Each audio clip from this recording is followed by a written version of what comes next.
Olá, pessoal. Obrigado por comparecerem a essa comunicação. Meu nome é Wellington Mendes.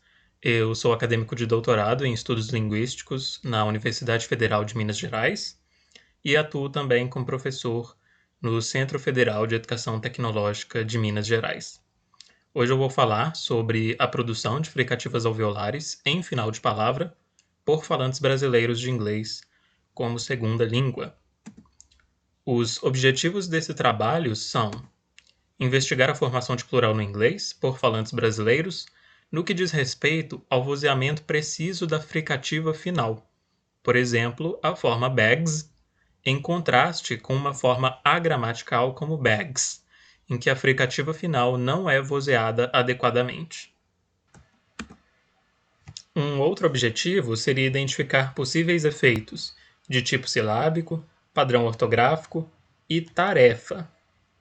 E a pergunta que se coloca é o que aciona diferentes pronúncias da fricativa final por falantes brasileiros de inglês como segunda língua. No inglês, sabe-se que sequências de oclusiva mais fricativa em final de palavra são muito recorrentes, acontecendo em palavras como cups, boats e works. No português brasileiro, tradicionalmente, essas sequências não fazem parte do nosso inventário fonológico. Entretanto, devido a uma mudança sonora recente e que se encontra em curso, nós já temos palavras que apresentam essas sequências, como por exemplo, destaques, equipes e parques, ao invés de formas como destaques, equipes e parques, em que a vogal átona I se manifesta entre esse encontro consonantal.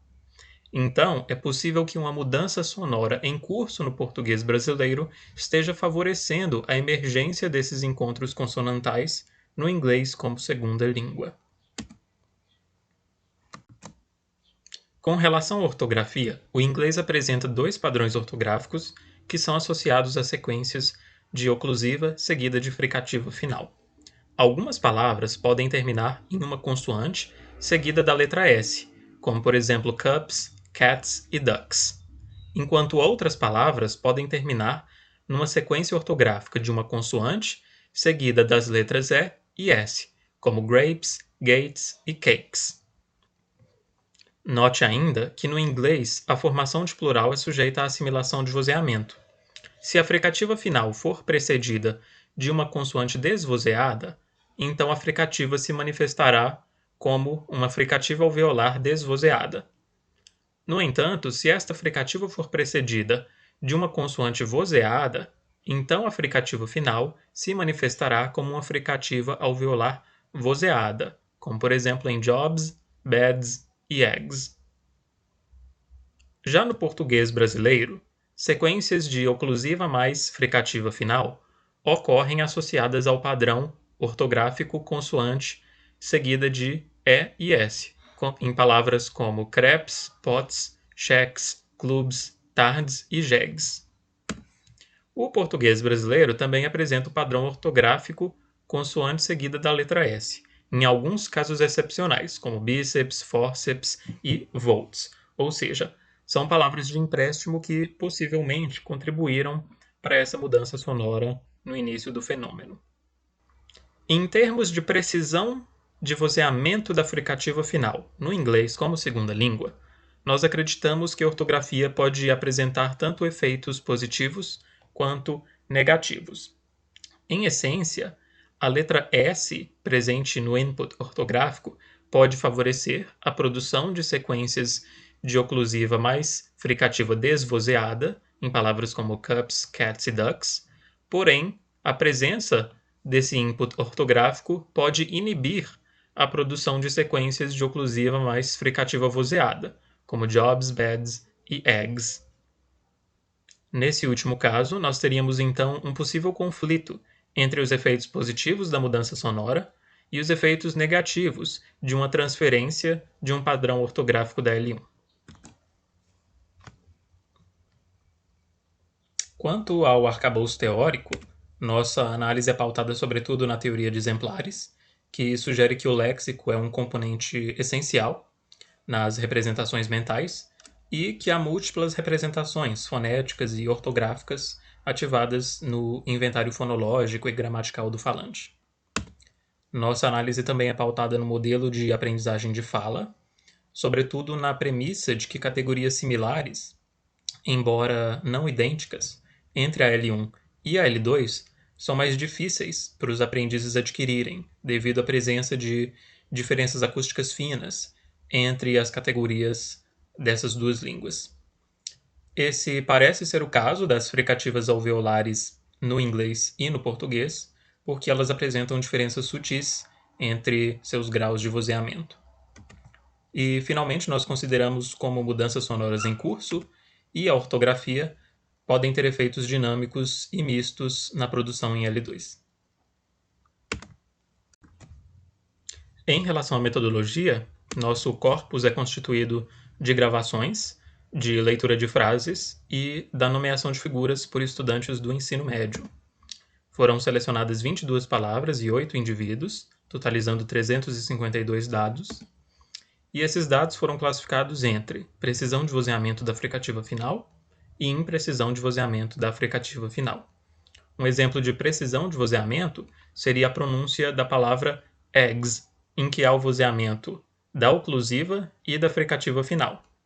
E um exemplo de imprecisão de vozeamento da fricativa final seria a pronúncia de eggs, para a palavra ovos, em que não há o vozeamento dessa fricativa final. E a análise acústica foi realizada com o software Praat. Agora nós vamos passar para os resultados.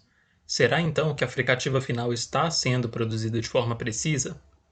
Bem, de acordo com esse gráfico, todos os substantivos que deveriam ser pronunciados com a fricativa desvozeada, numa palavra como parks, foram de fato produzidos de forma acurada. Por outro lado, os substantivos que deveriam ser produzidos com uma fricativa vozeada, numa palavra como bags, foram, na verdade, produzidos, em sua maior parte, com uma fricativa desvozeada. Apenas 31,2% desses substantivos foram produzidos com um vozeamento adequado. Isso indica que esse som de z final ainda é emergente no inglês como L2. Então, uma pergunta que se coloca é o que poderia estar causando essa variabilidade. Bem, esse gráfico nos mostra os índices de vozeamento por padrão ortográfico e por tipo silábico. Aqui a gente tem só os tipos silábicos vozeados, uma vez que só eles apresentaram variabilidade, e todos os desvozeados foram produzidos de forma precisa. No entanto, a análise estatística, a partir do teste Q-quadrado, revelou que, independente do tipo silábico e independente do tipo do padrão ortográfico, ou seja, consoante seguida de E e S ou consoante seguida de S apenas, independente desses dois fatores, os falantes têm preferência em manter a fricativa desvozeada, que eles possivelmente transferiram da L1. Um resultado extremamente interessante que nós encontramos foi que alguns falantes brasileiros de inglês não apenas tendem a produzir uma fricativa desvozeada, como também produzem uma oclusiva desvozeada no encontro consonantal final.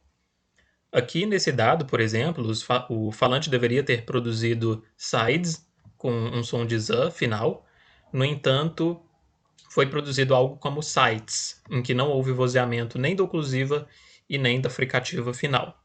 Para nós, falantes do português, perceptualmente é um pouco complicado perceber o que realmente foi dito, mas com análise acústica nós podemos notar que não há a presença de uma barra de vozeamento nesse encontro consonantal. Então, de fato, foi produzido sites. Isso indica que é extremamente relevante também avaliar se esse fenômeno também está acontecendo no português como L1 e sendo transferido para o inglês como L2. Pesquisas futuras poderiam, portanto, avaliar esse fenômeno. No entanto, a maioria dos aprendizes da nossa pesquisa produziram uma oclusiva vozeada seguida de uma fricativa desvozeada, o que indica que o s, o som de s final, é extremamente robusto no português como L1, e ele provavelmente se mantém no inglês como L2. Já esse gráfico nos mostra os índices de vozeamento por tarefa de produção, onde nós podemos observar que houve maiores índices de vozeamento adequado na tarefa de leitura do que na tarefa de nomeação de figuras. Isso foi, de certa forma, contrário às nossas expectativas, porque nós acreditávamos que, na tarefa de leitura, em que há a presença do input ortográfico da letra S, fosse acionar produções mais imprecisas. No entanto, isso não ocorreu. E este resultado foi estatisticamente significativo. No entanto, é provável que o "the" tenha sido vozeado devido à influência do contexto seguinte. Então, nós tínhamos muitas frases do tipo jobs are, em que a palavra seguinte começava com um segmento vozeado. Isso pode ser explicado em termos de transferência da língua materna também, uma vez que no português, quando a gente tem uma palavra como paz, essa fricativa final é desvozeada, geralmente. Mas numa construção como paz e amor, nós temos o vozeamento dessa fricativa final devido ao contexto seguinte.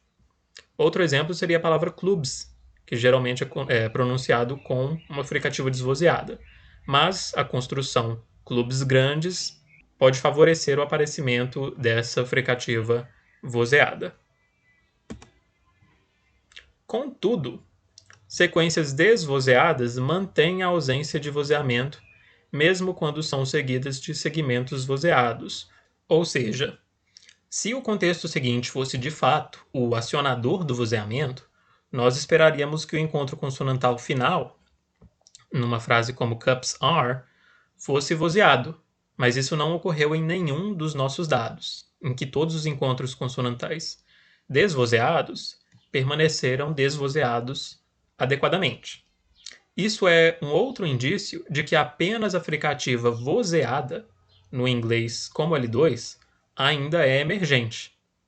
E possivelmente produções mais acuradas dependem de outros fatores para sua manifestação, possivelmente como tempo de exposição à língua-alvo ou talvez a instrução explícita. O que nós podemos concluir então? Os falantes brasileiros de inglês como L2 tendem a produzir o sufixo de plural como um "sa", mesmo quando o sufixo deveria ser pronunciado como um "za". Em termos de teoria de exemplares, nós podemos sugerir que a fricativa desvozeada é extremamente robusta na L1, ocorrendo tanto em contextos em que ela deveria se manifestar na L2, como também em contextos em que essa fricativa deveria ser vozeada na L2. Já em termos de modelo de aprendizagem de fala, nós podemos sugerir que os falantes categorizam essa fricativa final vozeada do inglês a um som desvozeado. E isso possivelmente ocorre porque no inglês essa fricativa é apenas parcialmente vozeada. Então ela se aproxima da fricativa desvozeada do português. Isso faz, portanto, que o falante brasileiro agrupe esses dois sons numa mesma categoria. A propriedade de desvozeamento parece estar se espraiando da fricativa final para a oclusiva precedente, na L2. E é válido investigar se esse fenômeno se encontra em implementação no português brasileiro. Algumas representações fonológicas da L2 são igualadas a categorias fonológicas pré-existentes na L1, e, por fim, é possível que mudanças sonoras em curso na L1 afetem representações fonológicas na L2, e que elas possivelmente interagem com outros fatores linguísticos e não linguísticos de uma maneira bem complexa e dinâmica. Muito obrigado por me acompanharem até aqui. Eu fico à disposição para qualquer esclarecimento. Obrigado.